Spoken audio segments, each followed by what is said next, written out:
Welcome back, everybody. Welcome back to Phil's Recap and Review. The Walking Dead Season 8, Episode 12, The Key. And welcome anyone who's joining us for the first time or the last time or whatever. Welcome to this recap and review of The Walking Dead. Now, I was going to be joined by a guest this evening, The Walking David, but time zones be fucked. So David might not be able to join us this evening. He may join us later in the week with Joe to talk about what Joe thought. So unfortunately for some, the people that are extra annoyed by me, which I know there's probably a lot of you out there in the world, but depending on who you are, what you have to deal with me tonight.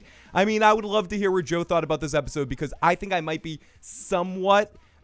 I don't know if it's a compliment to call an episode better than last week, and I think the best compliment I can say for this episode, and we're going to get into it, break it down, look at it, but the best thing I can say for this episode was it was better than last week, but still a lot of stupid fucking shit. But at minimum, I was somewhat distracted by the flashy things going across my face. But even when I'm alone, I'm never really alone. Not really, because when I'm here, I have with me the live motherfucking chat. Look at these fucking people. We got Jasmine, we got Jimmy, we got Thrashface, we got Paul, D. Oh, can we play instead of, because I didn't want to see Rick and Daryl talk, but I would have loved to see Gracie and Judith fight, maybe over a bottle. Baby Cage crib fights. Mary B's here. Welcome everybody tonight. Let's dance. Okay, a lot of stupid fucking shit happened in this episode, and I can't wait. Hopefully sometime, like I said, later in this week, we'll get Joe Dirty Locks on here, because I know at some point I'm not an idiot. This channel might be called Phil the Issues Guy, and there's a lot of videos of it, a lot of shows that we talk about, some of which Joe talks about with me, some of which he doesn't. But I'm not under any suspicion of anything other than for the Walking Dead recaps. I want to hear what Joe thinks, because he's always right when it comes to The Walking Dead, right, everybody? But no, it's good to be back this week, and I can't wait to get into talking about this episode. So let's see what you guys in the live motherfucking chat have to say. I love you. We get Jadis at the end of this episode with Negan. Basically, this episode revolved around a couple of storylines. The Rick and the Negan final interaction, which had some ups and downs and silliness to it that will break that down. Then we get into the Hilltop stuff. And I gotta be honest, some of the shit that happened in the Hilltop arc tonight just didn't necessarily even annoy me. But I think within some of that, we got some of the most dry, unemotional type of acting that we've ever gotten on the show. A couple of scenes in particular, I just didn't feel engaged into the situation. I understand also that the show now, we've seen whatever our next step after this Negan and War arc is going to be, when Jack Bauer's president, or whatever, the head of the... Was she president? The person from 24 that's in this season, that was the lady. And I forget. I know she was married to the guy that was Jack Bauer's boss on the show, but I forget what her job was. But I think she maybe worked for the presidential staff or something. But anyways, the character in The Walking Dead that people are like, what the fuck are you talking about? I watch 24. The new character that came in, I'm going to sell you some information on how to make this world better. That person was on 24. So until I know her character or care about her more, I'm going to call her character. All I know is that I understand that they're trying to institute some new stuff and bring in the new, but to me, at sometimes it just feels like you're adding too many new things to the pile. I know I want to move on from this Negan story too, and I want to move into some things maybe I can care about a little bit more, but this doesn't seem like the right opportunity when we have so many characters that people potentially do care about that they don't know how to write, but instead we're choosing to focus on Enid or something. I don't know. I know we're waiting with ding, ding, ding, drinking game every time I'm going to fucking bash on Enid. But they're giving her a lot of weight to do where you have a lot of people sitting on the sidelines. That's all I'm saying. And you're giving Maggie just stand there and look pissed and not say much. I don't know. I think, again, my biggest problem with it is more that I think within there's some good stuff that could be unpacked and turned into a better show than it is. But again, it's marred by a lot of inconsistencies and and not paying off some big things that maybe they push up sometimes. Some big things that they push up, like Lucille's bad up your fucking ass. Let's get in the live motherfucking chat. Lady Arrow, I'm here. Loved you. Hated the fucking episode. K-Rich, not as bad as it could have been. Tired of leaders going off plan, but at least Negan was betrayed. Gonna duck out of here soon. DirecTV cut me the fuck off. Atari Dad, go fuck up. Fuck DirecTV in their fucking ears.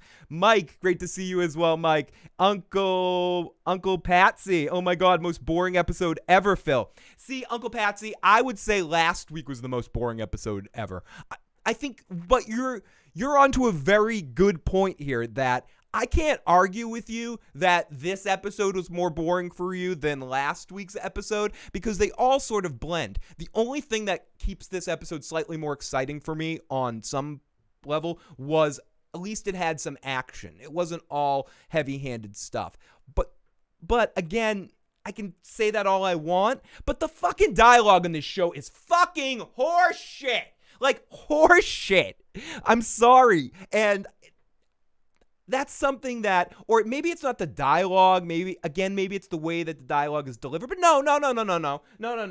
Let me say fuck this. It's absolutely the dialogue. The dialogue fucking sucks. And you know, it sucks so bad that I gotta go over to my co-host here that's sitting in the Walking David's chair. Let's see what he has to say about this shit. Yes, Phil, I think the dialogue in this fucking show sucks. I'm Dax the drumming dog, and it fucking sucks donkey balls. The fucking piece of shit ass fucking clowns that write this shit. What the fuck is going on, bastards? That Walking David just ever so he when he gets into an impression, damn, now he's being Dax the drumming dog, fucking crazy. Insanity going on here in Issues Studios tonight. It is a fucking madhouse. I cannot wait. DJ Better, great to see you. Sorry you can't stay too long, but so happy you got to pop on in here. Is it that let's go over here. I also forgot to mention that we do have a call-in line tonight, and we do have a voicemail line if you want to call in or text in either of those numbers. You can see them up on the top of the screen right now. If you're listening to the podcast later, you can call the voicemail line 24 hours a day, 7 days a week. 781-990-8509, 781-990-8509, and 657-383-1465 to call in live and talk about what you think about this episode of The Walking Dead. It wasn't boring. It's just the plot barely moved at all. Hannah, excellent point. Hannah, always excellent points in the live motherfucking chat, but that's very well said. It's that they're always talking about the same things, and it's the same loops. Jasmine, who has definitely been higher on The Walking Dead than some. I also thought Maggie was going to get shot since she's leaving the show. I'm expecting that almost at any minute. And Maggie, and I don't know if it's the knowledge that you know that she's done with the show or this, I'm actually feeling this, that she seems checked out at times to me in some of her scenes.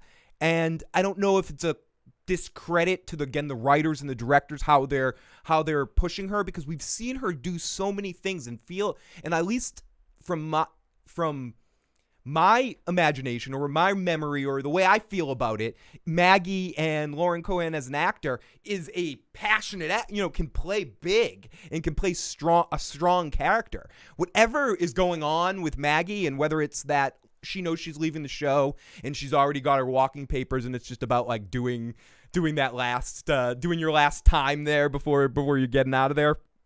Excuse me. Or if it's that they just don't know what to write for her.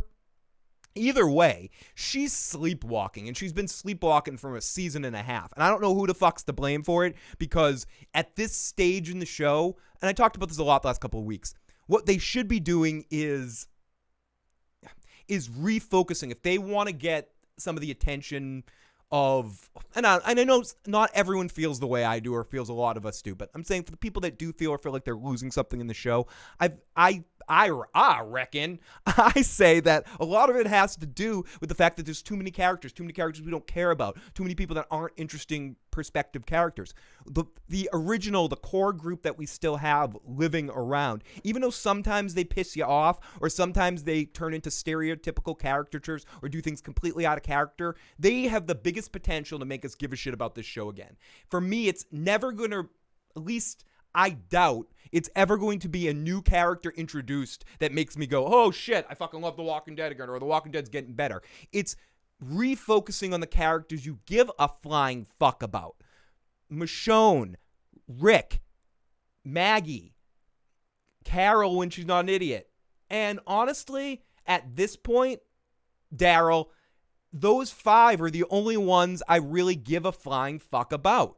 Everyone else, there's a couple people I like here and there, don't like there, or could shove this one up my butt, could play with this one if they clean themselves. Like, whatever. There's a couple of people here and there that I don't necessarily have a fucking problem with. And they might be good secondary characters if they weren't getting focus over the characters that you actually give a shit about. So my point in all of this ridiculous fucking madness is saying that Maggie has the potential to be an interesting character at points in times. It's not out of the stem of the imagination of the fucking world that she could do some interesting things. And whatever's going on, they're choosing to write her like watching fucking paint dry. That's like shit on a stick. This is Maggie. Every scene, I'm standing here. I am delivering dialogue. I am going to be wishy-washy and make a decent point and then cave to peer pressure somehow. I'm Maggie. I have no balls of my own, or I have no fucking guts and fucking ovaries of my own. I am now a robot. Like, fuck you, dude. Fuck writers, what they're doing to fucking Maggie, the character that we were first introduced riding up on a horse, kicking the fucking living piss out of people. Way to fucking, and it's figuratively, way to figuratively de-ball a character. Cut their testicles right the fuck off. Snip, fucking snip. Maggie, you're fucked. Get fucked. You know, that, like, give me a fucking break, dude. It's just too much. It's too much what they've done to her. She's been like one of my favorite characters. And I've tried to stay true with her for so long, but they just turned her into this fucking robot. She's not Maggie. That's not my Maggie. Not my Maggie. Maggie with as much charisma as a fake plant. Exactly, dude. Hey, Hannibal, great to see you, buddy. And reminding everyone and myself to make sure I put the live chat on, not the top chat. That top chat is fucking bullshit. Enid is right up there with Tara as the most useless character, says Dave. Hey, Hannibal. Tom says, Maggie has always been boring as fuck. She's just there for eye candy for Tom. Bliss says, Stephen Ogg is brilliant actor. His acting is really the only thing that's really keeping me entertained in this episode, but it seems like he's going to die soon. And, hello. My name is the Maggie 9000 0101 011 1101 I will kill all humans now. Technically, the stimulation of my negative power equals the bliss of humanity. Thank you. This is the Maggie bot, and I'm out. Great to see all of you guys.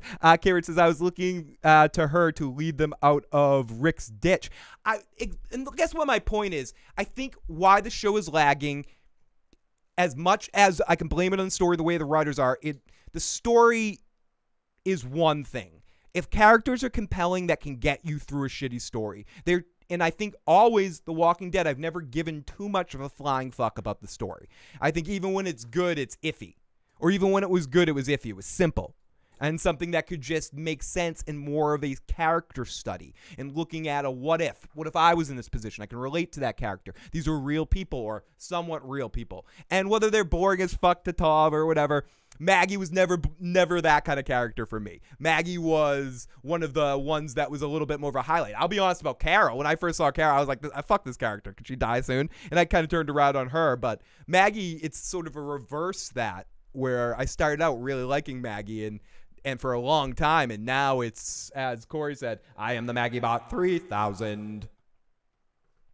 You can feel the tension between Lauren and AMC through the screen. Yes, Hannah. And this has been Michonne has been annoying, says DJ. Thank you, Mike. Mike, you've been talking to people again. You've been reading reports. I agree, Mike. Thank you. They better kill Negan. Stephanie, who was in the other room, it's Stephanie's birthday tonight, was screaming at the screen tonight. Negan, please die tonight. Please die. And Simon, someone else said about Stephen Ogg that, yeah, he's the best part of the show. Again, in another episode, like, I can't wait to play these audio clips and listen to Stephen Ogg eat up some scenery. Again, he is so fucking obvious. His yeah, what you think about Negan, Dwight? What you thinking about Negan, Dwight? What's going on there, dude? Yeah, I think I'm doing all right. I think I want to kill Negan. Do you want to kill Negan? Do I want to kill Negan? I totally want to kill Negan. Do you want to kill Negan? It's just it's like a fun back and forth between the two of them. Yeah, I gotta get a better voice for that fucking dog. And I gotta get a close up too. People that are listening to the audio cast are like, what the fuck is going on with Phil tonight? Negan was in a wreck with an infected bat and bucket and goo and zongy. That's a new word, some zonginess. Negan was covered in zonginess all over him, and no, he didn't get an infection. He didn't get sick driving around in a car. Nope. He's driving in a Mustang. Can't outrun Rick because he can't outrun Rick the Dick. There's just a lot of ridiculosity tonight that we're gonna have fun breaking down in this episode. So Alter says, "Hey Phil, I finally stayed awake to see The Walking Dead live in the motherfucking chat. Is this a new woman going to take Maggie's place? I think Lauren is ready to move on to another project. I think maybe so. I think this is going to be our. Well, I'm not sure if she's going to take. I think there are two separate issues there. I think that Maggie's gone somehow at the end of this season. Partially, spoiler alert for some of the reports that we've gotten, partially because of, I just think they run out of things to do with her character, and she's just boring. Maybe both things feed into each other. I do think this is our next storyline. Whether it's to replace Maggie or not, I think this is the next thing after Negan. This is season 9 shit starting to creep in clumsily. At least that's my perspective of it. I don't think we're going to see much of this or hear much of these in the final episodes. But what does kind of piss me off, again, before we get into our recap, is that ultimately we see that scenes from next week, it's like another episode of them driving here. Basically, it's... We're going to get, they're just going to pad this out until we get to the mid-season finale to have this final confrontation at Hilltop. Next week, we'll see everybody else. Then maybe we'll catch up with Jesus. And we'll catch up and we'll pray to Jesus. Oh, my goodness. And it's great stuff in the live motherfucking chat, as always. And we've got let me look at this fucking shit. I got a fucking text message, but I can't fucking find it. Where are you, motherfucker? Oh, there you are. Thank you. Phil, I hate The Walking Dead, but I love being able to check out your show. No, that means so fucking much. And we're getting there together through the good times and the bad times. On the scale of where does this fit? On a scale of where does this fit? What the fuck am I talking about? On a scale of where does this fit? Comparatively to some of the other episodes this season, for me anyways, this was on the up. Again, closer to the top than the bottom. Or maybe it's coming off last week. That's a better way of saying it. It was better than last week, and I liked Simon in the episode. Is that enough? Is Simon, and this was another great Simon episode, and another one of those moments where I don't know exactly if it would have been 1,000 times better, but Stephen Ogg would have been a better Negan. He wanted to be Negan, and you can see it in what they're giving his character to do now, and I'm not saying this show would be 1,000 times better with him as Negan, but he probably would have been a better Negan.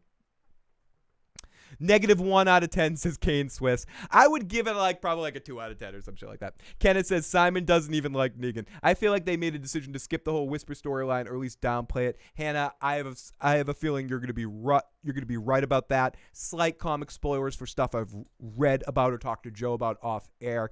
I don't see them doing that storyline without Carl being around. And just for another thing about the show versus there's certain storylines that certain characters are really important for. So we will see what happens with that. Let's see, Jazz. Simon just needs to kill Negan. You got to hope that's going to happen, or at least the attempt's going to be, at least there's going to be an attempt. I hope it's not just Negan sneaks up on him and then turns everyone against him. So let's not. DJ says I give it a 4.5 on a scale of 1 out of 10 side buttholes. And don't forget the lobster. You motherfuckers. Simon didn't have enough hair to be Negan. Simon just needs to be Negan. So here we go. The old lady was weird at this moment. She was weird. Oh, and that Morgan Madison clip, I can't wait. We got that quick little shot of Fear the Walking Dead, which actually is what Stephanie's doing in the other room right now. She is sitting watching Fear the Walking Dead. She had to wash the palate taste out of her mouth of this Walking Dead episode. She's a big fan of that, Fear the Walking Dead. But what I'm doing is going to recap.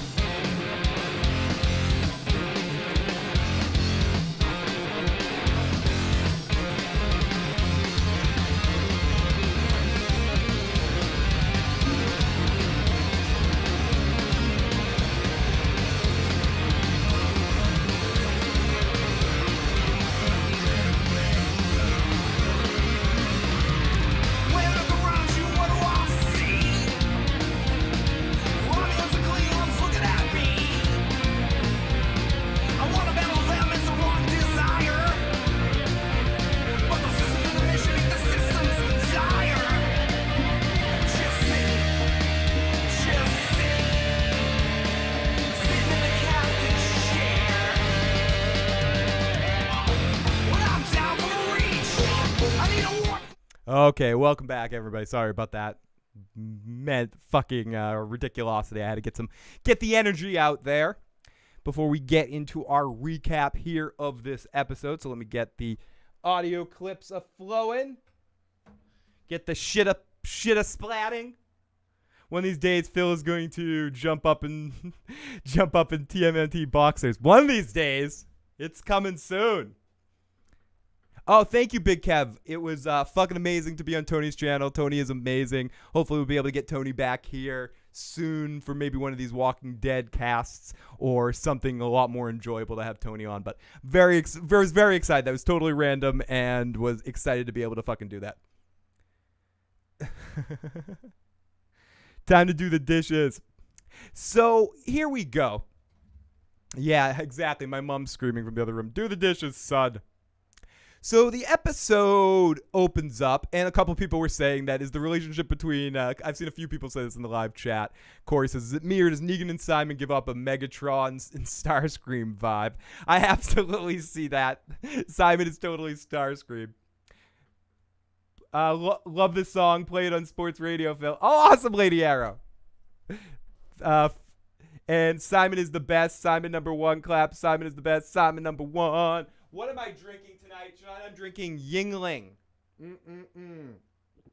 Yes, I need a drink. Thank you. Negan had bad writing. I would imagine that Stephen Ogg would have done better with it, but he deserves a better role than playing Negan. Excellent point there. He deserves so many better roles. I hope the work that he did on this, Better Call Saul, Westworld, all this transitions him into a good role. I'm not sure. Maybe a horror movie, maybe something. I don't know exactly what it is would be a perfect vehicle for him. Kind of a starring show. I see him maybe going some roles that like people like Christopher Maloney get, things like that. I don't know. I want to see him find the perfect vehicle for his talents. It hasn't happened yet. I mean, I think it's more than just being a sidekick or a quick one-off character. I think he's got some skills. And you're right, Negan part might have been an end of a career for him, where something like Simon that won't get as much collateral fucking damage of everything that happened with the shit era of The Walking Dead, where it'll be like Simon was the high point. But if Stephen Ogg was Negan and it still was shit, he'd be more, oh yeah, fuck him, he can't carry a show, he can't do this. So something like this will more look like more people will be interested in hiring him off of this as being one of the high points coming out of this 2-season malaise of The Walking Dead. So let's kick into this fucking shit and talk about this episode. We start up with a close-up of Negan's smile. Negan's face, like a big close-up. Like, you guys want to see up my nose here? Like, right the fuck here. Yeah, see, crazy. And a big one, super close up, and Dwight, who's even closer, and he just looks pissed. He looks at his rings and cigarettes he's been keeping, and there's a knock on the door, and it's our good friend, Mr. Negan. Mr. Negan. Hello. Mr. Negan, are you talking? Of course, I can't figure this shit out. Wrong one. Oh, there we go. I gotta say. There we go, Mr. Negan. I gotta say, it is damn good having you back. These things gotta get done. I need my top guys out in front acing that shit. Thanks. It's such an awkward scene. Thanks. And yes, it was really awkward again.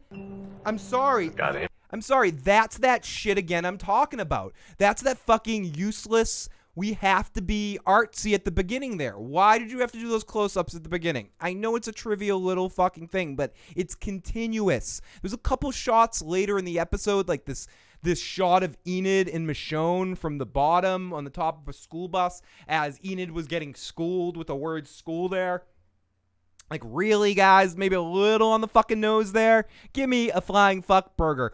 Don't try to be more creative than you are. You don't see me sitting here reading Shakespeare on the podcast. This highbrow podcast is brought to you by Audible. We're going to be talking about Shakespeare tonight. Act 2, Scene 3 of Hamlet. Horatio enters left. I, Hamlet, I have your balls in a noose. Hamlet, oh, my balls are in a noose. I'm so sad. Enter Ophelia. Oh, the biscuits are burning. Zabbity doobity. You know, I'm not doing that shit on the podcast. No one wants to see that. Well, maybe some people do. But no one really wants to see that. If you want to see that, let me know, of course. But, because I had fun doing that. You know my point. Like, know what kind of show you are. The action stuff with Rick and Negan wrestling and all that shit in a better episode, I'd be okay with that stuff. That's action-y, car chases, people getting into accidents, walkers throwing around, playing patty cake with people and pig pile games. Like, all of that shit's fine. Just come on with some of this crap.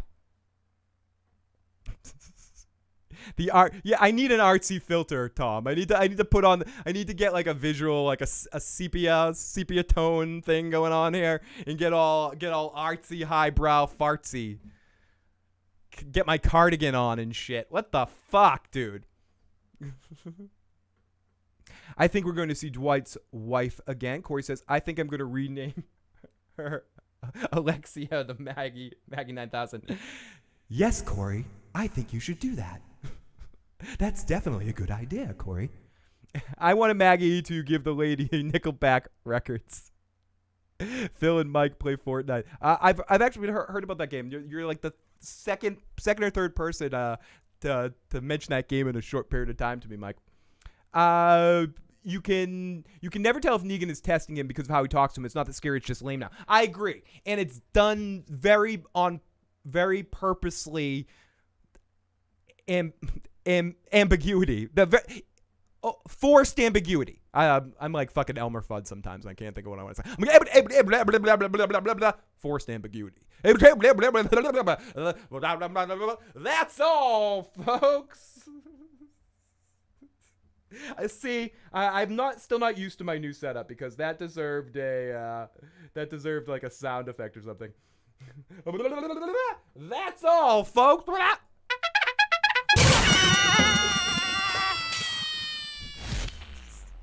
That was needed. So, Timothy says, God, this episode fucking sucked. And I know I started off this saying, yeah, it's all right. But you know me. I always want to come out. It's good. And then throughout the episode, Joe talks me into why it was a flaming pile of shit. Like, in this situation, the best thing, again, I can say about this episode was I enjoyed it better than last week. That's it. Because of Simon. Last week to me was a snore fest. I had trouble staying awake last week, which is where this week I was more awake calling things stupid. And I don't know if that makes the episode better or worse. But yes, to get back to the scene. I took this. Just forced ambiguity. The rest didn't walk away. Well, until I got to the woods. Kept going. I headed toward Hilltop. I figured our people would be putting up a blockade sooner or later.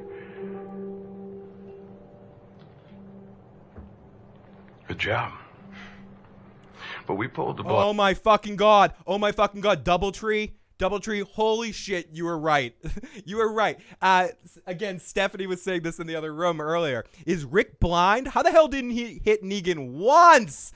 Fucking once! When he was shooting those guns. So boring, starting to lose interest. And then you notice, I'll just add insult to injury to that, Doubletree. The fucking top of it all. Top of the fucking food chain, Mom. Top of the shit stain, Mom. He runs out of bullets. Like, the only time these characters run out of bullets is when it's convenient to when the writers go, well, this character's backed into a corner. What do we do here, dude? I think I know what we should do. Let's make Rick run out of bullets. Remember, there's a bullet weakness, a bullet shortness. That's why Eugene's making bullets. But yesterday we didn't worry about the bullets. But today we're gonna, and it'll all make sense, because people don't care. They'll tune in anyway. Now, what you guys don't know is that's actual teleplay from The Walking Dead writer's room. And I'm not supposed to have that information, but I have an inside source that sends me these audio clips. And I'm not allowed to play the audio clip, but I have to, replicate it in my own ridiculosity. So that is actual transcripts. I said teleplay. What the fuck? What am I? Was this Telemundo? It's gone! It's transcripts. The fuck? I love all you guys in the live motherfucking chat so much. I gotta thank you. Thank again all of you for being here every week, joining us for The Walking Dead. And you know what? I love you guys so much. I gotta do this because this motherfucker is awesome, and I want to play this right now while I talk in the background. Here we go. I haven't played this in a while. I don't care if you played it in a long time, motherfucker. Here's the fucking animals. My underrated fucking shit right here. Okay, here we go. He needs to, Dwight's like, dude, I don't care. Negan's probing him, telling him not to trust him. Dwight talks and talks and talks about some shit, and Negan talks and talks vague threats, and he tells him to get his ass to work. So then we cut to another close-up of zombie guts coming out with Negan getting ready for another monologue. And that's, you got to be crazy. You gotta have a real need. Sleep on your toes when you're in the streets. No, okay. So, sorry, Hannibal. I'm fucking with your shit there. But awesome. Thank you, Hannibal, for always sending me some awesome fucking music and knowing how much I love Floyd, sending me some Floyd shit. So, Hannibal, awesome musician there in the live motherfucking chat. Gather up the jackpots for refreshers. And guts is guts. Push it in nice and deep.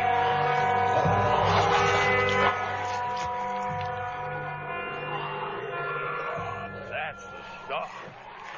Holy damn, this is going to be all kinds of awesome. Once the hilltop just feels that.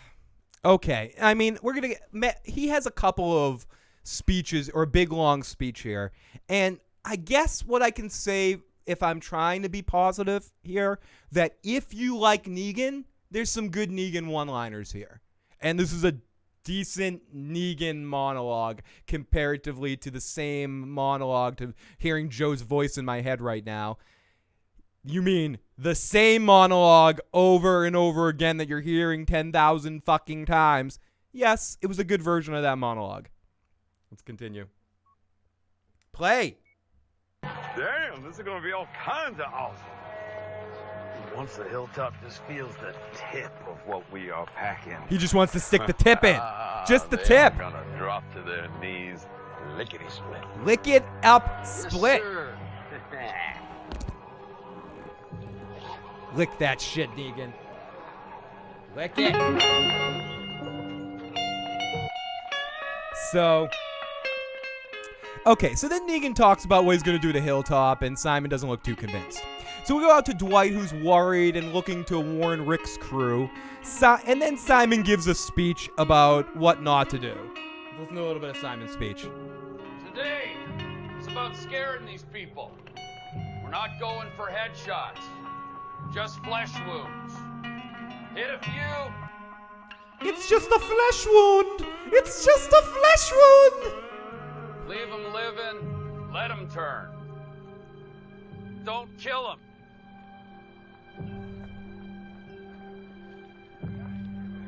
D.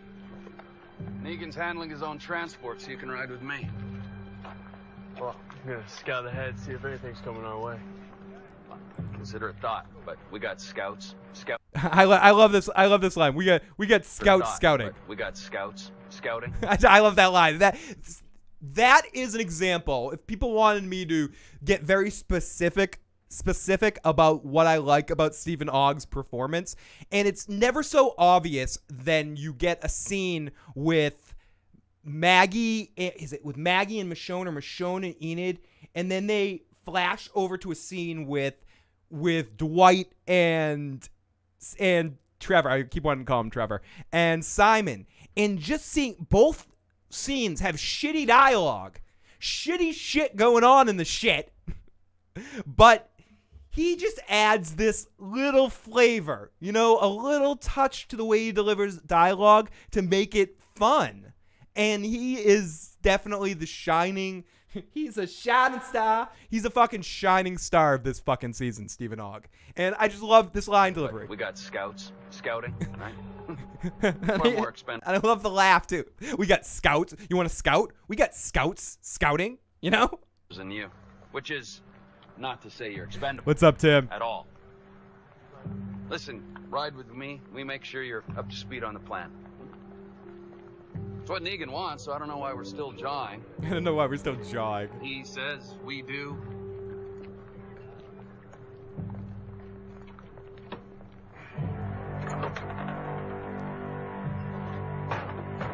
So I don't know. I love every moment that he is allowed to grace my screen with fucking silliness. And he gives a speech about don't kill them. Dwight wants to scout ahead, and Simon says, no, we have scouts for scouting, and you're not expendable. You need to come over here. So then we see Boots, and we see Lucille being dipped in the pudding, and Negan driving away with Lucille in a really creepy way, saying this shit. Baby. Oh, sorry, I didn't get it. You look good, baby. So then we're back in on the fence to Hilltop with Rick and Michonne back home. Rick looks around and looks at the Saviors alive there and kind of gives them stink eye. And Michonne points where Judith is, and he grabs Judith, looks at her again, and goes, still doesn't look like my fucking kid. And some rando who probably looks more like, could be related to Judith than Rick does, goes, hey, wait, is this Shane's sister? Handing over the kid. Anyways, jokes. And I can't wait till Judith wakes up and goes, The Punisher's my daddy. Fuck you, Rick. You're not my daddy. And it's so then we see Daryl, who's there watching, and we get our because every episode has to have this. I mean, every episode. Where is the fucking shit? I'm sorry. I'm taking a long time because my stuff's all over the place. It's fucking sad, emotional music. I'm trying to find my sad, emotional music, but we'll do this instead. We'll play that. Well, we'll play that one instead, and we'll play this song instead. This is sad and emotional. But no, then we get our sad piano music again when Daryl comes along to talk to Rick about dead and alive folks. Hi, this is Daryl Dixon talking to you about what's right and wrong in the world. We have to make an amends. For remember that time we fought? Back in like a couple of episodes before the mid-season finale last year. You remember that? Remember we fought and we had some problems? Well, we need to fix that now. Even though no one really cares about it. Because it's been so long since we dealt with it. And we have seen each other since then. But, we're going to deal with this now. And I'm Daryl Dixon. This is what I got to say. Around and Night, Major. think about the people that are gone Great to see you. and the people that are still here. It ain't right. And it ain't fair. Look, about what I did at Sanctuary, trying to End it real quick. I just wanted it done. I didn't want to give him another chance. Not again. Make sure we're all ready. I'll go with you. We should split up. We're covering as much ground as we can. All right.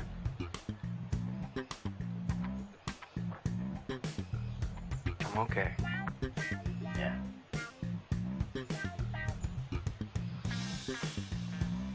I'm gonna be okay. There's just no life to the life. I'm gonna be okay. I'm gonna be okay. He's gonna be okay. It's just there's very little life to these scenes.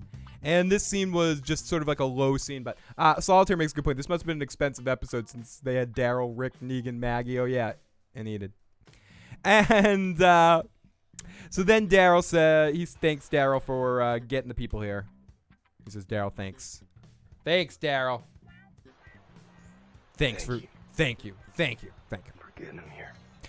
So this is the scene coming up that to me was what probably spurned on my Maggie rant and my fucking craziness for fucking thinking what they're doing to Maggie and just making her a boring fucking character. So Maggie gets like a line with Rosita. They give her a line and it's with Rosita. And this is one of the single worst scenes ever in The Walking Dead. It has zero life, zero meaning to it, zero tension. Two people that aren't horrible actors. They've done decent things in the past, whatever you want to say about Rosita as a character. But I believe that the actress can play the character of Rosita.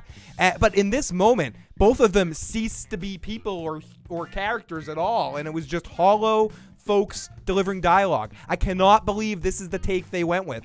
For me, this was just fucking boring shit on a stick here. And of course, I'm going to put you through it because I have to hear it again. Back.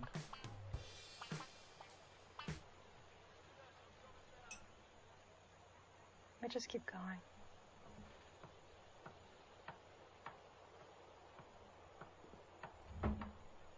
Oh my god. Oh my god. It's just so boring. And it just goes back forth. It's flat. It's fucking flat. She eventually in this scene just. After we finish this. Oh my god. When it's quiet. Fuck ball. Shitty stains of poop.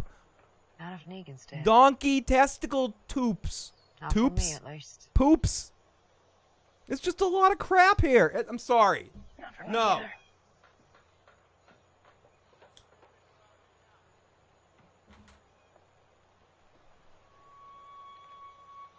Porn music for Daryl and Rick. The power of the funk, baby. Oh yeah, the funk. Funk it up. Oh yeah, funk that shit up. Oh yeah.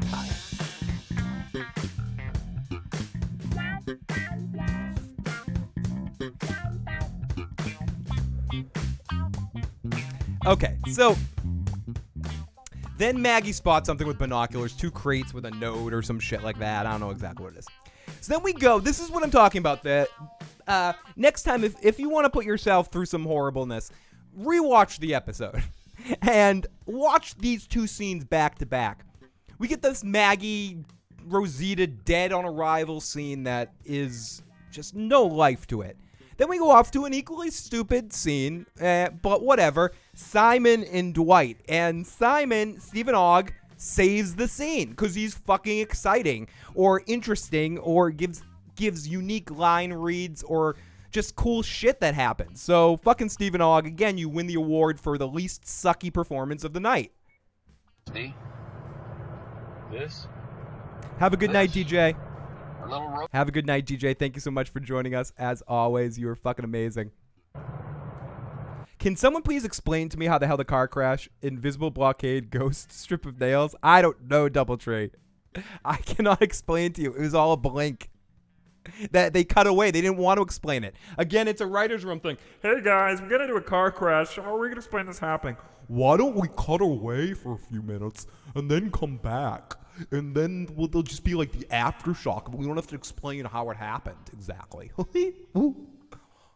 That's just dumb enough to work. opportunity to close. Nothing wrong with that. Come on, B. Let's rap here. Let's get candid. Let's get weird. Let's get weird. Let's get weird.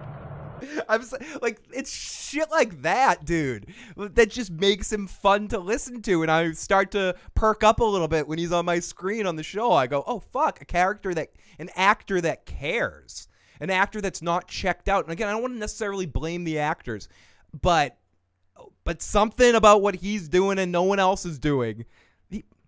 Okay, Jeffrey D. Morgan's having fun. He's having so much fun. No one will tell him to, you gotta, dude, you're not clicking with this character exactly. But I'll buy that Jeffrey D. Morgan's having a good time too. But Stephen Ogg is actually making a difference out there, making people happy, making shitty dialogue fly. I mean, this dude deserves, again, has to be some sort of award. At the end of the year, when Joe and I are doing our best of thing, our issues award show shit that we should be doing every year that I want to make sure we do next year. What we got to do is we got to do the Stephen Ogg Award, the award for the best single performance, and he'll be the first winner. We'll grandfather him into being the first winner. The award for turning shitty dialogue into winner lines, and that's what Stephen Ogg does here. This, our little road trip. Opportunity to close. Nothing wrong with that. Come on, B. Let's rap here. Let's get candid. Let's get weird. There's nobody here but us chickens. Top guy to top guy. I just want to know if in your analysis you believe these people are gonna cower, cave after we deliver. I could seriously, I am not dreading listening back to this dialogue. I'm playing this scene as more of this than I play for any other part of this episode because I just want to hear this guy deliver dialogue. I'm closing my eyes and hearing Trevor's voice. And I don't think it's not just that I feel that way because I followed this guy from his voice acting work through seeing him in Better Call Saul, seeing him in Westworld, being excited every time I see him on screen. I know people that have no clue, have ever played a Grand Theft Auto game, and they think the same thing about this guy's performance. And thought about that when he showed up in Better Call Saul, too. He's a scene stealer in the best way, and he doesn't steal it like stealing the thunder out of a scene, like, look at me, in the way that Jeffrey D. Morgan does in the Negan character. He does it in a way that he makes the scene better. So, I don't... Maybe I'm looking for that one kernel of awesomeness, so I'm not just bitching here for an hour and a half about this episode, but he was definitely the one. I was digging through, I was stuck in a big pile of shit. Someone was dumping shit all over me, and I'm digging through all that shit, and I found one sealed chocolate piece or something. I don't know. I found one of a Gardelli square, caramel milk chocolate square, or some shit like that. I don't know. I just had one of those. That's why I'm thinking about it. I could have come up with a better example, but you get my point. Giant turd sandwich of a fucking episode. I gotta fucking come up with fucking good shit to talk about. What kind of a fucking asshole am I? Fuck you! Fucking no. Somehow I have bad Jiminy Cricket hanging out over my shoulder screaming at me. I do. I absolutely do. I have a character man crush on him as well. So much Starscream there. Have a good night, Dave. Great to talk to you. The turning shit into gold award. Yeah, I'm giving him the turning shit into gold award. The polishing a turd award goes to Stephen Ogg. So they're in the car talking. I actually really like the scene. Simon wants to end it all, and he's maneuvering to take over for Negan. I love Simon. He has an agenda. Another warning. Don't get paid to think. True. Not true. I value your perspective, Dwight. You've been on both sides of the iron. Well, if you're not going to answer, let me extemporaneously express that I have my doubts this little maneuver is going to deliver the desired outcome. You think we should do it different? No. Not at all. This big man's plan will get it done. No question. Oh, no, I missed that. Walker's Gone Wild. The first naked walker, says Blitz. Says Bliss, Cambridge 33. Excuse me. So Simon wants to end it all. So then we go to Rosita getting the note as they read some shit for a location for a meeting, and they talk about whether they should give it a chance. Michonne is going to go out and check out the situation, and Maggie's hoping that they have food, and Enid is just JSSing and screaming that they shouldn't do it.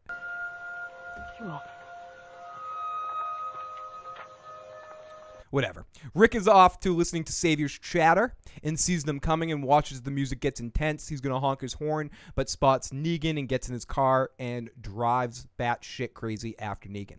More driving, and Simon sees Rick coming and Rick crashing into Negan's car, and Dwight and Simon kind of see what happened, and they were like, fuck this, and sort of drive the other direction while Rick starts chasing down Negan's car in a car chase.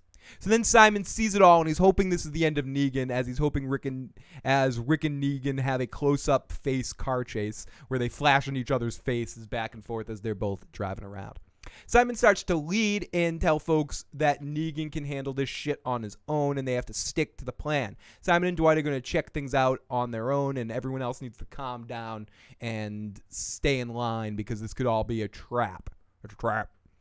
Then we go to a horrible car accident of sorts that we didn't really see exactly the complete extent of it all, but Negan is waking up unconscious. Rick is shooting a machine gun. For a man who's on the level of possibly running out of bullets at any time later, he is just willy-nilly shooting a machine gun at Negan, and Negan grabs his bat because the bat against the machine gun, especially if you're Negan, you're in no danger. Zero fucking danger of getting hit by rapid gunfire from a ex-cop that has a fucking grudge against you, that's charging you, but you could grab that fucking baseball bat and be completely fine because reasons. Fuck you, dude. Walker shouldn't be even in the show anymore. They hardly pose a fucking threat. I'm gonna add a fucking there. Rosita's not a trap. Talk about repeating shit. Yeah, Rosita's tight. Character lacks charisma, though. Isn't this the place where Rick crashed into Negan, the place where Rick ran over the cop? I don't know. Is that the same place, Jock Boy? I did not catch when Rick ran over a cop. I don't know. Possibly. I don't have a memory for that. People in the live motherfucking chat or the comment section will be able to tell us that later. So then we go to this horrible car accident. Rick fires at him with a machine gun. Great to see Broke Black Man 94 in the live chat. Hope you're feeling better, Broke, after some dental shit. Lots of love, buddy. Dental shit sucks my testicle. So then we go over to some walkers heading in the direction, and Rick walks past them. This is kind of what someone in the live chat was saying. The fucking walkers are no fucking threat. They're no fucking threat. Rick just kind of walks past them. Negan floats through them. And here comes the dead. It's a good visual. And if they made the zombies seem a little bit more dangerous at times and get a few more, and I don't know how they could do it at this time. I think it's too late. But the visual shot of the walkers coming in this scene looked pretty cool. And then Rick is suddenly out of bullets. Yay. Surprisingly. And Negan has some witty shit to say about it. These are my friends, Hilda and Midge. Oh, no. Negan... These are my friends. No, he doesn't. Without a plan. You are out of bullets. Come on up.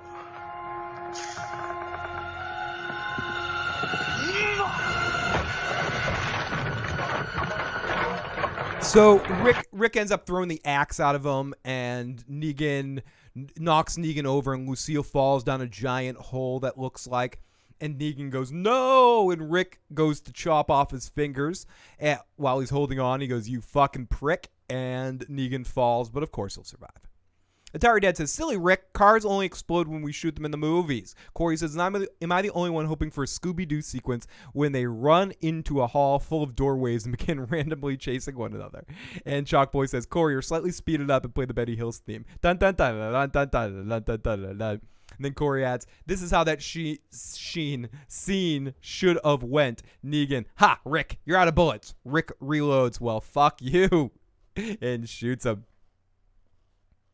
And Jay says the walkers haven't been a real threat since season 2. The people are the real threat. Berg says they should add to the zombie lore. Mary says I root for the walkers. Like in Left 4 Dead, the zombie leader creates huge hordes. I think that's the way you make the zombies a threat anymore. They tried that a little bit, but they kind of just went past it. It's in the giant hordes of them.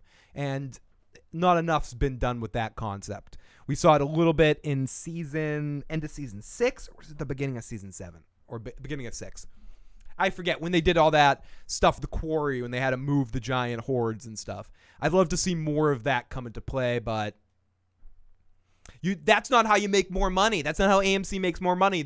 It's by making things dialogue heavy and putting as many commercials in as possible by making every episode 8 extra minutes, so you can put 1 or 2 extra commercial breaks in and less show. Ting! The AMC way. As Michonne drives to her ransom meet, and also Maggie and Enid are there too. And it's some stranger, and here's where from 24. These are my friends, Hilda and Midge. Who we meet. And you are? Suspicious. But curious enough to see what I have to offer for food and music. I do hope the records are music. I don't accept spoken word. If you're out here, you know you can take care of yourselves, and I like that. I don't care. A couple of good thoughts from Berg. Make them fast zombies, sudden evolution in the virus. Some evolution in the virus thing would be an interesting concept to get into. I mean, I think we'd have to learn more about the outbreak itself to go into that direction, but it would be interesting to learn to see something like that start to progress and see some sort of evolution with the threats. I mean, I thought maybe we could see it more with maybe seeing some zombified animals, like I don't know, in more context like that. I don't know. It's for smarter people than me. No, it's exactly for me. There's different awesome fucking ways. You're a smarter person than me because you came up with a couple of really awesome ones. I've heard other people come up with cool things too. The hordes, faster evolutions, mega evolutions. Sorry. Playing too much Pokemon X. Good.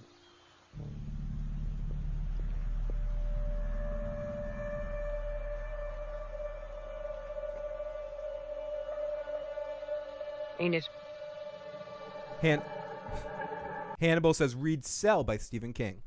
I would recommend reading a lot of Stephen King. Stephen King's love the Stephen King books, or Stephanie does especially. And my mom will sometimes read to me for bedtime stories. So then we go to Maggie, who comes out and says, "Give me what you got. Give us what you have. Give me what you got. I'm afraid I can't do that. Give me everything. I come bearing knowledge. No, give me it all. Essential knowledge for the future.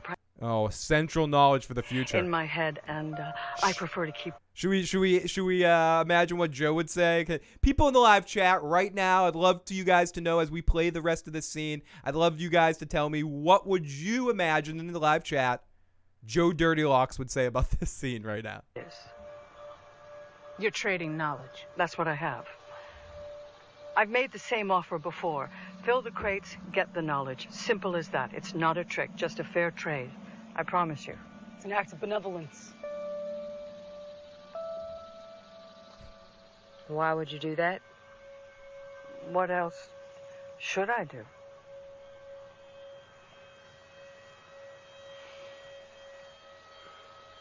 Paul says, this scene made no sense. How did they get past the lookouts? Why did 4 of the best fighters go out to meet them when they're waiting for Negan to attack? What the flying fuck? Okay. The fuck? What the fuck? Is there any hint to cure for a zombie virus? Suck my balls on this scene right now. Suck my balls. Good ones, Tob. Is there any hint for cure in the zombie virus in the show? No, there was in the escape the room that I did today and failed and let the zombie apocalypse get blown up. Excuse me. So this might all be my fault. It's all my fault. Blame me. I suck. Joe, let's go to Joe again. You're going to trade me knowledge? Knife to the fucking back of the head. Assholes. Knowledge. Eat a fucking dick. Rosita. And then Enid says, no way anyone survives going around doing. You can't JSS doing this. She should. That's my only hope. Like I would have celebrated Enid if she instead have said no one survives like this. Just you don't JSS this way. I'm upset. Carl died. No way anyone survives going around doing what you say you're doing. But we do. And we will, because I can divine that you are a fine group. Manners notwithstanding. Why don't they get to the point? We give you windmills for the record. Why be ambiguous here? I agree. And thank you. I was trying to think of that word earlier, Paul. Thank you for letting me know what it is. Broke says it's obvious the chick has the same abilities as Professor X. How else would she get past the outposts? Excellent point, Broke. Oh, great to see M1. Hello, rest in peace, Negan. We can hope. I think we're all on the hopeful death watch of Negan, M1. T0. Smiley face. Great fucking name, buddy. Berg says, kill everyone and start over. Fucking A. Do it. Just fucking do it. Kill them all. What do you have to say about that, strange, ugly bear? Yeah, dude. Wait, the camera's not on me anymore. Move the fucking camera down, asshole, so people can see me. There I am. I fell down. I fell down and went boom. Like this episode fell down and went boom. Thank you, weird fucking shit over there. No, get out of here. Get out of here. You're horrible. Joe has not ranted yet. Joe will unfortunately not be with us this evening due to work, which he's never more happy to work than the Sunday nights that he can miss The Walking Dead. But Joe will be with us midweek sometime to share his thoughts on this week's episode of The Walking Dead. We'll do a live thing during the day, one day this week. And he will be back next week to talk about the episode. And he has said he is going to be getting very drunk next week with talking about The Walking Dead. So make sure you join us next week to watch Joe take shots and talk about his thoughts on the newest episode of The Walking Dead. And Caddigat says this episode was all right. It was, as I say, it was an improvement from last week. I don't know where exactly that leaves it, but I do think it was better than last week. So we're back with Rick looking for Negan, and he is alive. And Negan is on his hands and knees looking for Lucille, and he's really looking for Lucille. I'm a goddamn cat.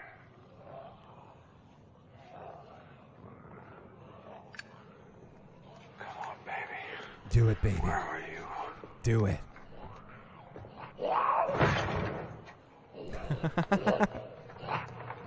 Yeah, Joe's off being a male escort tonight. It's Joe Bigelow, male gigolo.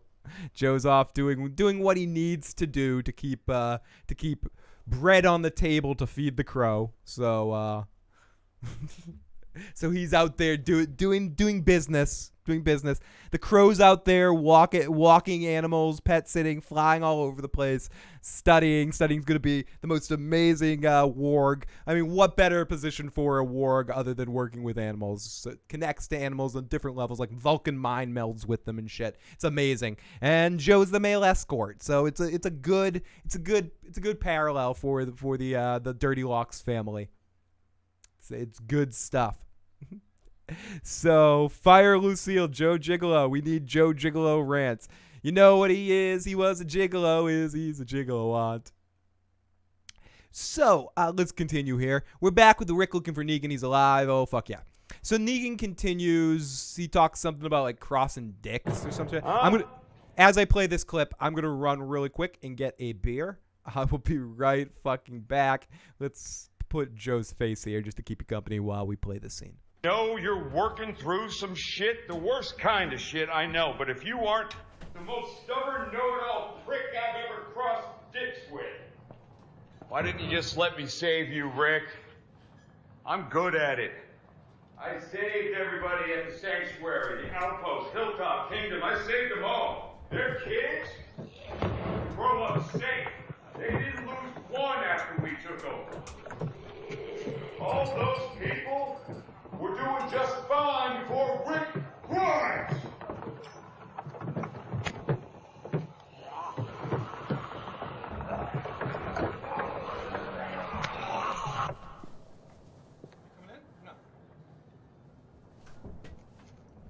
Okay, sorry. I think I made it back in time, right? Okay, here I am. I'm back. Fuck. So in that scene, a guy had 2 beers. I'm fucking Jack. Rick versus Negan. Where are you, Negan? I'm gonna need to timestamp that part to hear about the Bird family. Rick. And in this corner, Rick Grimes in the round 2. We can win. Where are you, Negan? Where the fuck are you? Cat, don't fucking knock my shit down. Fucking kitty cats. Okay, so Negan continues crossing dicks, some shit like that. Negan is yelling shit. Rick sees a sign that says eaters, which is kind of cool. I love a reminder. This is minor awesome point right here that I like the reminder that of the different names people call the walkers. So Negan can't find Lucille. He's freaking out, and it's really a sad moment in the whole entire scene. I mean, it reminds me of as I'm trying to pull something up. You always tell when I'm trying to pull something up. I'm like, I start stuttering. I'm like, what was I trying to say? It's awful. It's awful. What am I trying to figure out here? And he's looking around for Lucille somewhere. He's crying, and it's almost like this. It's almost like this scene right here. He's looking. It's like, where is it? Where is Lucille? So he keeps attacking Rick verbally. There's a lot of this dialogue and silence and stuff. Come on, where is it?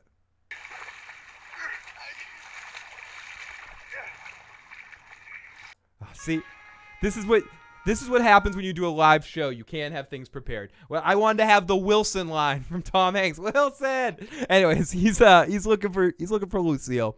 So he keeps attacking Rick verbally. And here, let's listen to a little bit more, Negan.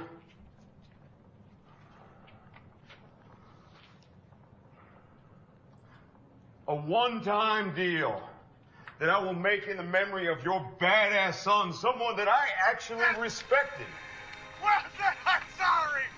You get Hilltop, I'm sorry. Kingdom, Alexandria to fall in line, and our arrangement is back in place.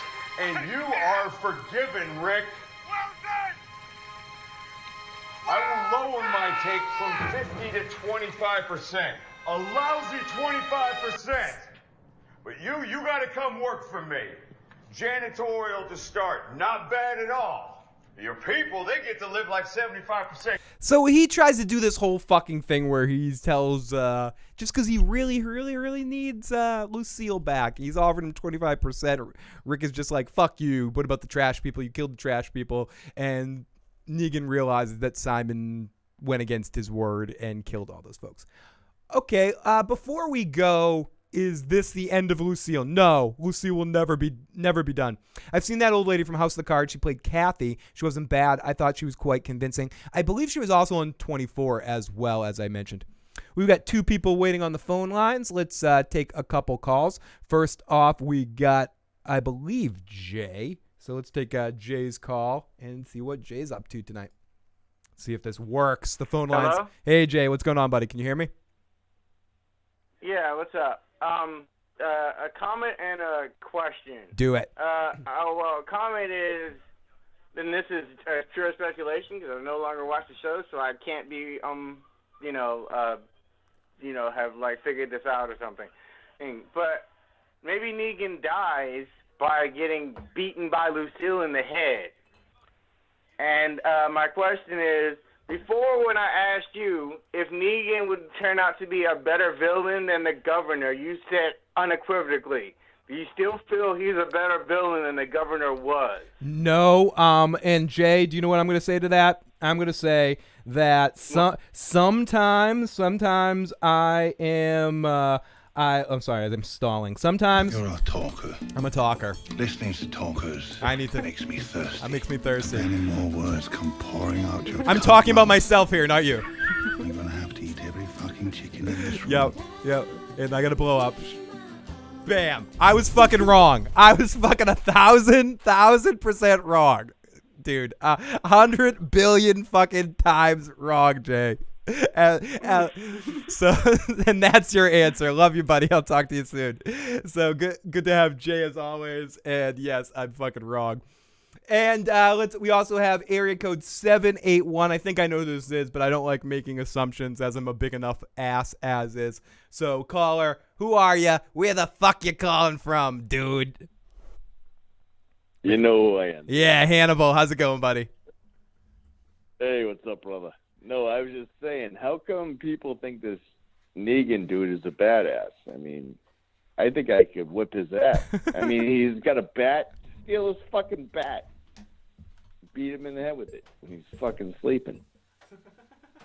I know. I mean, I haven't watched the show. I mean, I listen to your streams. That's why I fucking know about kind of the show. But I stopped watching it at season 4. Yeah, at some point, he's just, and Joe talks about this a lot, dude. It's someone's just got to grab that bat and beat the fucking shit out of him. It's all he is. It's talking. I mean, I guess on the show it comes down to, as you know, sometimes the person that can talk the most shit people sometimes listen to, but eventually that person should just get the fucking crap kicked out of them.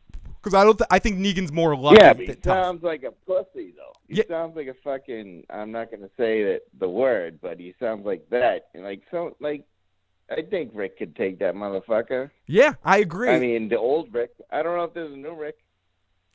Dude. I mean, I don't know. Dude, you're so fucking right. You're so fucking right, dude.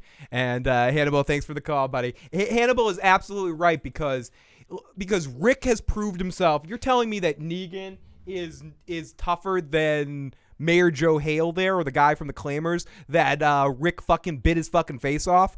Negan's not, at least not the way they made Negan in the show. And this is where I get into a little bit of book versus show stuff. Not that, as I've mentioned, I've only read up to issue 100, but I do know, I've listened to a lot of people talk about Negan. The prototypical view of what Negan should have looked like or looks like in the comics, you could imagine Henry Rollins in his Black Flag days. Like totally crazy Rollins band days with the huge fucking shoulders. Like, he's supposed to be a lot more built, at least in my imagination and how I always thought of him in my head, from the way people talked about him or the way that I saw him in what I had read. So Jeffrey D. Morgan is kind of a skinny dude, and he talks a lot and doesn't seem as tough in the way that the Negan character, I think, is supposed to seem tough. And I think that's part of the problem, too, with some of the shit he's trying to pull off, because of what Hannibal was saying. He's right. He just comes off as someone that you just don't buy that that people might listen to, because he's kind of seems a little bit like a little bit of a fucking piece of shit. Like just a little douche.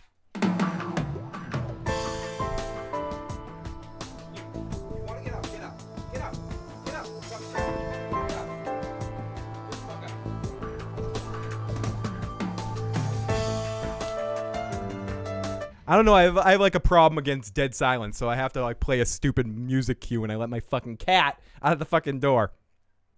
No, be drunk. You're in the right fucking place to be drunk, buddy. You have found your way into the right place to be drunk or fucked up or eating tons of sandwiches. Welcome to the fucking party, pal. Cattigat says some of Negan and Rick's dialogue was cringy, like it made Negan sound like a bitch, says Cattigat. Paul says Negan should have looked like the wrestler Big Show. Something like that, Paul. Like he should have been physically imposing to go with the cockiness.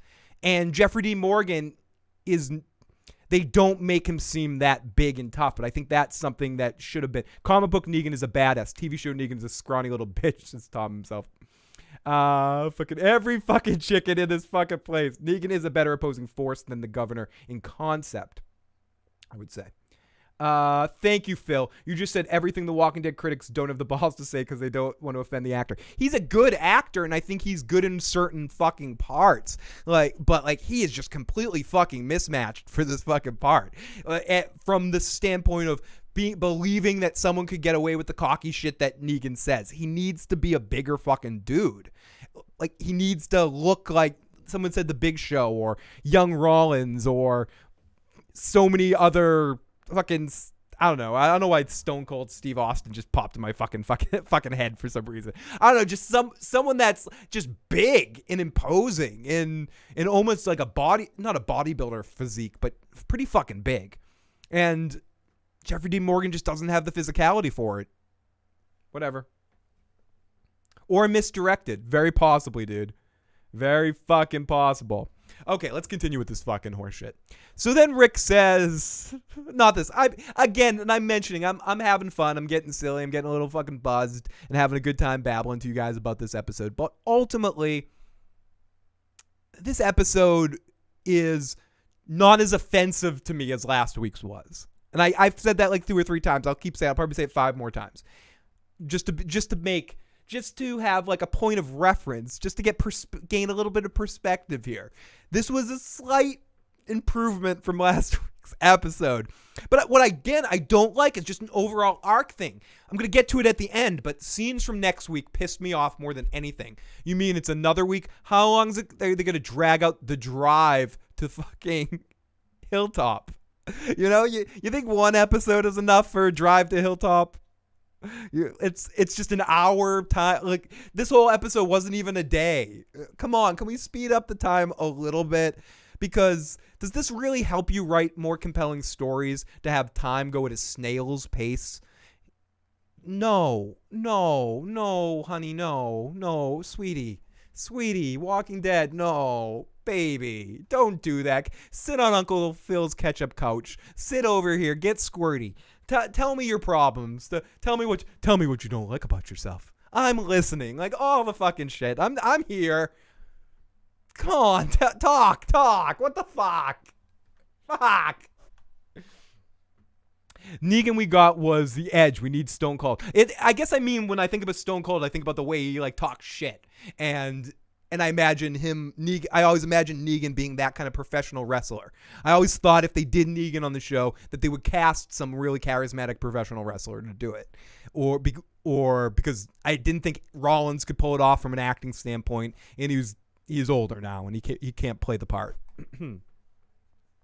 Of course, you love the episode. It had the cheesy action cliches you love. Yeah, exactly. Shiny things make me happy, Tom. It doesn't take a lot to make me at least not be bored to shit. You know, just throw me some flashy things. I like flashy things on shows that should have flashy things. No, honey, no. Needs to be intimidating, like the Ultimate Warrior. That would be fucking great. But again, Negan should have been a professional wrestler. You shouldn't have cast a big name actor to play the part. You should have cast some sort of force of nature kind of character, and that could talk shit. And there are professional wrestlers that are good shit talking actors that you put them in the right context, they probably would have been more effective than a actor that probably has more creative acting training, that understands Meisner and the Stanislavski system. But you know what? Sometimes that shit don't matter. Fuck. If you're just not right for the part. Okay? So, sorry, dude. Sorry, Jeffrey D. Like you in some stuff, not in this. So Rick tells Negan about the Jadis and the trash people. Scavengers. You killed them. All of them. The whole community just wiped out. Wiped out? I'm the best of all time. Don't mess with me, Negan. I'll fuck you up. How you say? Negan, I'll kick your ass. Oh. Son of a bitch. Still just me. Fucking who's in trouble? Uh-oh. Master, when Master Shredder comes home, I, Satsu, lead Foot Clan now. No, you're not leading the fucking Foot Clan anymore, dude. Master Shredder's coming home to fucking roost and stick his fucking spiky bat up your fucking dirty ass, Simon. I hope Simon wins that fight. It's not gonna happen. Negan's untouchable, motherfuckers. Any of you people must have seen you go. See, It's times like this you realize who you choose. Yeah, seriously, Cattigat. And I don't want to be that guy because obviously, I mean, anyone that listens to this podcast or ever watched us, to the detriment sometimes you could say, or some have argued or could say, of the universal acceptance of our channel. Joe and I don't fucking stop ourselves from fuckity fuck. We don't give a flying fuck burger, okay? But I like to say it doesn't fucking matter. Either way, you can be able to deliver something good, but I'm wrong. Some characters, some things need it. Sometimes hearing a character say motherfucker or like certain people saying certain words connect in a way that you can't quite explain in words. That's why you can't fucking verbalize comedy. I can't explain why hearing someone like Eddie Murphy or Richard Pryor say the word motherfucker is like the funniest thing in the world to me. Eddie Murphy stopped being funny when he stopped swearing. It's as simple as that to me. It's a clear turn. And it's not that he stopped being funny altogether, but because the Shrek donkey's funny. But it's just a simple example of it. Certain characters, certain things, you need it. You couldn't do Beverly Hills Cop 3 because the character wasn't the same character. He wasn't a fucking cursing sort of whatever. That made Axel Foley someone that was on the line of the law. And then if you have Eddie that doesn't want to swear and doesn't want to say motherfucker, a word that you're fucking famous for your stand-up, I don't give a fuck, motherfucker. Some characters, some comics need to have ways that they get across what they do. And the Negan character, as petty as this may seem, saying fuck is an important part of it. Interesting, creative swears. So instead of that, we get nursery rhymes. We get shit that I'd say that I have to say when I'm, working an audience of younger kids, and I have to go gobbledygoo, zippity doo, mother grabber, poopity pop, well, not exactly all of that. I think I fit in a poop there. I make sure I don't say that. But you know what I mean. You got to fill in the words with something else. And that's what we get with Negan. We get Negan filling in the swear words with, well, alligator testicle, Rick. You're a big alligator testicle with your uniformed humanity, douche brain. Why don't you go chuck yourself off a river, Rick? The dick. Aren't I funny? Fuck you, you're not funny. Broke said something about Samuel Jackson, but he took it out of there. There's nothing wrong when swear words are used as long as it's used when needed. Exactly. There's certain contexts, there's certain situations where it's not needed or overused or sometimes used in humorous context. And at some point, it just doesn't matter. Only you can be the judge of stuff like that. But they don't give us the choice with Negan. And I think I'd rather them bleep it than have him say some of the shit they have him say. It's like when some albums have censored versions of the songs. I'd always rather the bleep than changed, compromised lyrics of a song to fit into censor bullshit. If Samuel Jackson doesn't say motherfucker, the film isn't right, unless it's Star Wars. And you could argue that the prequel movies would have been better if Sam Jackson said motherfucker a couple times. So Rick tells Negan about Jadis and yada, yada, yada. So then D says, looks like there's some new faces in the episode. Why? Thoughts? We got to progress our storyline and their characters that are going to be more important next season. So then Dwight and Simon walk, and Simon's trying to get a feel for Dwight. This is some more good Simon stuff. About it. Clipping him yourself? You mean when he took my wife? Or burned my face? No. Never thought about that. Not once. But you didn't because you chose to survive instead of focusing on past discomforts. You were an adult. You did what you had to live. And yet our leader is not doing the same. If it was my call, we'd say enough. Good to see Spotlight movie reviews. Tom himself, Broke Berg, lots of people in the live motherfucking chat tonight. Thank you to all you guys of joining us and people that are hoping to hear, of course, the question most people have when they tune into our reviews after the episode ends.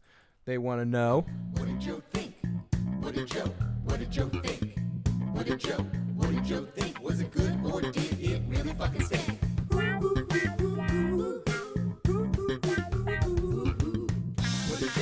What did Joe think? What did Joe think? What did Joe think? Was it alright or did it drive him to drink?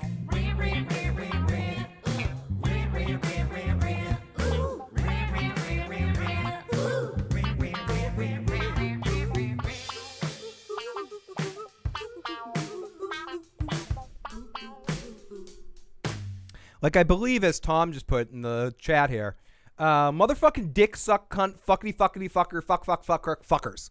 Negan from the comics. And I mean, there's just something about casting someone that can effectively say those lines and them delivered in a proper way, and then it gives you an excuse to watch rewatch the show on Netflix or something. I think they should have bleeped it and cast someone different as Negan. But I continue. I'm not done here quite yet. We're close to the end. We're getting closer to the end. Do I know?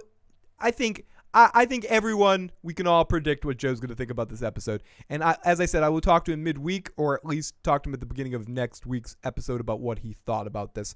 But we will talk to him at some point this week. So Dwight and Simon are walking, and Simon's trying to get a feel for what Dwight wants to do, and it's just going back and forth here between the two of them. This is a good line. Well, here I am. My nuts blowing in the breeze, naked as a jaybird. What do you say? That's how I always feel, Simon. So they check out the scene and they find Negan's car that he was driving, and they see the bucket of all the shit. And Simon really wants Negan dead. You can just see it in his eyes, and he just wants to give up now. But so does Dwight. But neither one wants to directly say it. It's actually the most interesting aspect of this entire episode, the Dwight and Simon interaction. Of the fact that they both want to say fuck Negan. Simon's a little bit more overt about it, but then Dwight eventually catches up to what he's doing and then goes, okay, fuck all, I'm in. I'm all in on this too. And yeah, I like it. I like Simon kind of probing him. You're not upset? You never thought about killing Negan? Yeah, of course. But they decide Negan's dead and they head off. So then we go back to the hilltop, and we go into the office with Jerry, and he and Maggie, or Maggie is like Maggie's number one, and she's looking at him in a very nice way. Michonne comes in, and then they talk about letting these new people go, and Maggie's like, no, we need to steal their food. And Enid's like, yeah, dude, that's what we need to do. Fuck these people. They're still alive anyways. What was that, Enid? Saviors are on their way. Yes, let's kill them all. We're gonna fight, and some of us will die, so why should we give a shit about people who don't give a shit about themselves? And out there living like that, we take their stuff and we use it. We stop pretending that things just work out. They don't. Carl rescued Sadiq, and now we have a doctor. Carl's dead. Enid's like, no, he's dead. And we have a friend. This was just all annoying, and it's one of those things that I just don't care. I find these scenes really flat and really repetitive. It's over and over again. I don't want to get into who's right, who's wrong in this scene. I don't fucking care who's right and wrong in this scene. I just want this shit to be over while it's happening. And I don't know if that's on me, that's on the show, that's on fucking... Well, it's either on me or on the show, right? Those are the only two. Yeah. But whatever the fuck it's on one of the two of them, and I don't like it. I didn't have any interest in any of this fucking crap. So Rick keeps going, and he keeps going, and Negan wants to make a deal. What did I say? Oh, that was never gonna last. Sooner or later, you were gonna meet someone like me. You can't save me. Or my people. Or even yours. You can't save them. Tom, it's funny you say that because one note that I have in my notes right now from Stephanie said it. She could come in here and say it herself, but she won't. Is that she said, "Can someone give Enid a good bra?" So I don't know what that means. I don't understand it. I don't understand such a. I don't understand what you meant. But that's one piece of notes I have for or a comment from Stephanie that said, "Will someone give Enid a good bra?" I don't know what that means. So so Rick keeps going, and he said, "Yeah, him and Negan. He wants to kill. You don't care. He's going to kill Lucille on Negan. Negan can't handle it. He can't handle it. You use people. Bring food. To sleep with you. To protect you. The only thing you care about is this bat. Lucille. Can't even say that. I'll make you a deal. I'll let you kiss her. Yep, I agree, Tom. Stephanie knows a thing or two about those things. And Cadigan says, "Ladies, we all know what Stephanie means when she says that." You touch her! Don't touch her! Don't touch her! Well, I'm sorry, I know that's supposed to be his, like, scary voice, but it ends up sounding like Cookie Monster to me. Don't touch her! Don't touch her! Don't touch her! Come get her.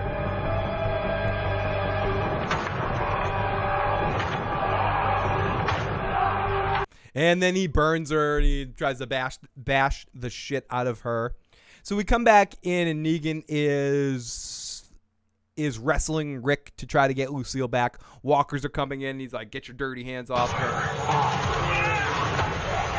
As they wrestle, Negan's looking like he's about to get bit, but no, not at all. Rick does not care about dying as long as Negan dies too. As long as it's you first.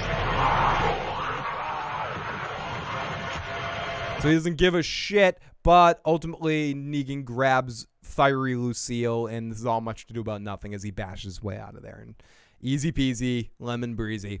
And Rick bashes his way out of there with an axe. No problem. Did Negan get out? If anyone doesn't think Negan got out, I got some beachfront property to sell you here, okay? Just give me you can send your $10,000 first donation. We'll call it a donation to my PayPal. You can find it in the description box below if you believe Negan didn't get out of there alive. So maybe we'll see Naked Walker in Victoria's Secret store in an episode. So many wrong shit about this scene. So many action cliches. It's just ridiculous. It really is. Okay, so Maggie eventually, and then we get into Maggie caving to peer pressure. Basically, what else can I say about this? Word. Grandeur Dale. Maggie Fulfill your 4 crates. doesn't listen to Joe's stranger danger talks. They're gonna want that to be sooner than later. I accept, but I'm changing the terms. This one, no more. Cadigan adds, "Of course neither of them are going to get bit. I mean, come on. That was an action sequence. It just felt forced." I like that he threw the hatchet at Negan's head. I like that moment too, that he did throw the hatchet. I like that moment. That was my favorite moment of their interaction when Negan was right there and Rick's out of bullets for a second, as we're suddenly in reality for a moment, and he just throws the fucking hatchet at his head and he falls down and stuff. That was pretty good. Okay, so I'm sorry, I lost myself. So Maggie caves to peer pressure here. In addition, you can have a sizable portion of my food stores. From the looks of things around here, you need it far more than we do. You're giving us... And what it seems like in this situation is that this thing has been evolving since the coffee shop. Let's listen to this, because I do think this is going to be important information for next season for people that are still going to be caring, I guess. In exchange for what? Records. And good faith. To be clear, this isn't a gift. It's barter. I'll be back. Maybe not for a while. Wait. It's not a gift. It's barter. You'll be back. So it's really like Negan stuff on a lesser level, right? I don't know. I could be wrong. The music in this scene tells me I should trust these people. But I'm very curious to hear what Joe thinks about this later. I am very dubious of this fucking bullshit. And by then, I expect great things. Here is the aforementioned key to a future. Inside, there are handwritten plans for windmills, water mills, silos, hand-drawn schematics, guides to refining grain, creating lumber, aqueducts, a book of medieval human achievement, so we may have a future from our past. Excuse me. Yes, I know. See, hear that music? That music tells me it's a good thing. And all this stuff is good information to have. But, I don't know. Nothing comes without a price. And she's all but promising that she's going to come back and collect something at some point later. She says she's doing it, perhaps just staking them, seeing something in their future, or it's a test to see if they accept the deal, and because they accepted the deal, good shit's going to happen now, or whatever. I don't know. I have trouble accepting that. Are in my head, but I made photo. I actually like that scene. It was good. Still, it's been an evolving document since the coffee shop. Thank you. Since the coffee shop. Build this place up. I want those other crates filled when I get back. Cheeses for Hilda, pickles for Midge. Yeah, Midge needs some pickles. See what we can do. Yeah, get Midge a fucking pickle. You will. Can someone get Midge a pickle? Oh, Phil, I'm trying. Get Midge a fucking pickle. Fucking pickle. Sorry, guys. I get silly. Okay, so all that seems all right, I guess. We'll get into that later. So then we see a weird, fucking weird. I don't know why was this an angle like this? This is where we get into artsy-fartsy bullshit again. We get this weird angle of Enid as she admits she killed somebody. I killed Natanya. She was out there trying to kill anyone she came across, and we came across her. Tom says the sandwiches make me paranoid. So I killed her. She's just a nice old lady. Alive. And Carl saved someone, and he's dead. How the hell are we supposed to do this? Are we supposed to just stop? Get this woman a cucumber.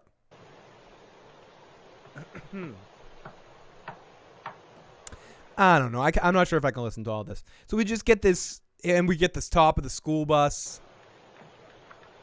I don't think Carl wanted us. Where it says school because Enid's getting an education here. You can't just JSS Enid. No more. Fighting for a future. You gotta fight for a future. But I think he was telling us that got to get make to a change more for once in your life. Saviors are coming right now. And we're gonna Got fight to them. feel real good. Gonna make a difference. But Gonna there's make gotta be it something right. Some more. Ooh, things are gonna be good. Oh, goodness is happening. I'm fucking shut the fuck up. Okay, so that's how I feel about that scene. So Simon is back, and he's like, Negan is gone forever. We just found blood. Or he doesn't say Negan's gone forever. He says that Negan's gone. We couldn't find him. He may be back. We all need to do what we're told and stick to the plan because what's your name? Who are you? Who are you? Who am I? Negan. I'm Negan. Who? Negan. Negan. I am Negan. It really was a horrible camera angle, Caget. It's not. It's understated to talk about how horrible the camera angle was, and it's very rare that I will pinpoint that. It's more often I will take a scene that Joe is talking about that's a piece of shit and say, hey, that was pretty good camera angle right there. This, I'm taking my time to say that this was a shitty camera angle. Let's get back to everyone saying they're Negan. Oh no, sorry. Negan. Negan. I'm Negan. I am Negan. Damn right you are. Carl died like an idiot. Why are they treating him like a prophet? Thank you, Paul. Thank you for saying that more succinctly than I could say in a whole fucking 2-hour podcast. Fucking A right. Why? Why to fucking strawberry shortcake's ass? Why? We all are. Because we're all Negan. Don't matter if the big man ain't here. The big man sucks. We're still Negan. I'm the new Negan. We don't know if he's gone. He could very... Do I like you? But anyways, let's listen to the shining star of the turd sandwich, Mr. Stephen Hawk. I'll be back. Our plan, Negan's plan, was to go on to Hilltop and put the fear of God in these people so that finally, once and for all, they get with the program. But after what just happened, what they did to Negan, that tells me that what we need from them is beyond them. It's time we come to accept that. And once we do, it'll become crystal clear there's only one thing left for us to do. We must expunge them. We must redact them. They are a mistake that we shall now erase. We are moving on.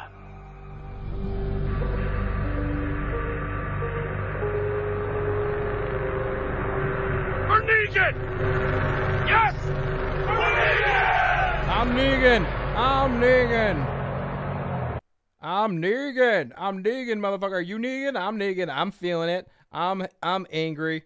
I was trying to get at the exact right time to play some fucking like crazy fucking metal song. I was gonna play Metallica Kill 'Em All, but then I realized the video would probably get flagged. So hey, let's do this instead. I'm Negan. Fucking Negan.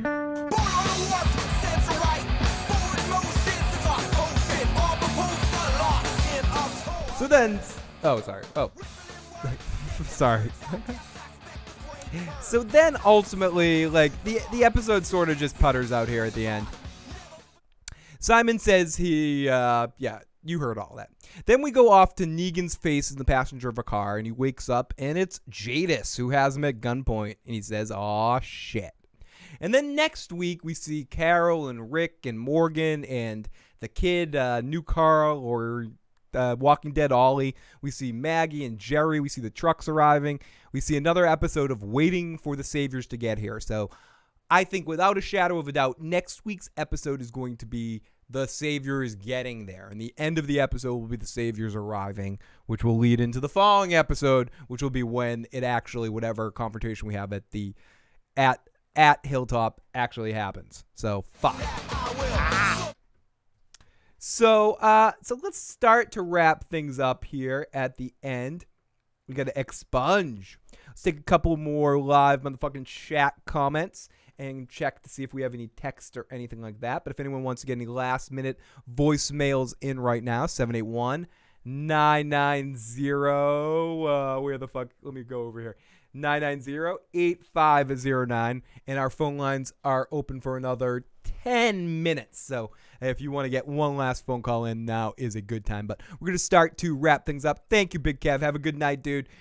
We'll talk to you soon. Hopefully, as always, all your draws end up coming fucking suited and royal and fucking amazing one of these days. Well, I don't want to be sitting across from you like against you in a game of poker because I don't want to lose my money. But hopefully one day you can watch me play poker, then give me tips on how to be better. So I think that's more the goal. Watch me play some shitty fucking cheap money tournament and watch me and say, listen, dude, you suck. Here, fucking, this is what you should do. That's what I hope. Midnight Chat Attack. Fucking Nick is Diaz in the Midnight Chat Attack. If you haven't already, check out the Midnight Chat Attack. Great fucking stuff. Lots of awesome, funny people doing fucking great stuff and great streams. So check them out. Just tuned in. You all better be nice to my boy Negan tonight. He was great. He was great. So Nick was loving his Negan tonight. And as I said, if you're a Negan fan, maybe tonight's episode was a little better for you than not. Broke, have a good night as I'm going to start to wrap things up. Are you going to go see the finale in an AMC theater? D, I thought about it. I don't know. Are they showing it that final night? Is it being shown on the season finale evening? If it is, and Joe doesn't have to work that evening, I would love for Joe and I to go to the movie theater and then to both come back here and do the final recap of the season. I'll look into that if it's possible. I'm all for doing that if Joe's down to do that too. And going to the theater and then coming right here and doing the recap probably a little later than normal, as it might take us some time to get back from the theater. But I'd be totally down to do that. I'll talk to Joe about that next week, and I'll look into it over the week. So everybody, I want to thank everyone in the live motherfucking chat for being awesome tonight. You guys are great. Thank you for our callers. Thank you for all of our friends. And if you're listening to the audio cast later, thank you to all you guys that are listening to it on iTunes or Podbean, wherever. Definitely let us know if you're enjoying the show. Make sure you give us some iTunes ratings and let us in comments and stuff so more people can find the show. And if you're on YouTube watching us live, share the fucking channel and help us grow. So everyone, let's take a look one more time. Big Kev, Broke, D, Hannibal, Cattigat, Nick, Mike, Paul, Super Mario, Tom himself, everyone else that popped down in here tonight. You guys are all awesome. Love you guys. We'll talk to you next week where Joe Dirty Locks is back. I will also be back a few times this week. Once definitely with Joe to talk about his thoughts on this week's episode of The Walking Dead, and then maybe one other time for a special podcast this coming Friday. I'm going to try to put something together, and then maybe on Thursday as well might be a Sopranos live watch. It's been a while since we did one of those live watches, and Matt and I have been talking about doing a Sopranos one, so nothing set in stone, but that's possibly what's coming up this week, and of course some random game streams as well. So everyone, if you haven't already and you enjoyed this video, please hit the like button, please hit the subscribe button, share the channel with a friend. Have a good night, everyone. You guys are awesome, as always. Cannot say enough thank yous. We'll be back very soon. Oh, no, thank you. What's that?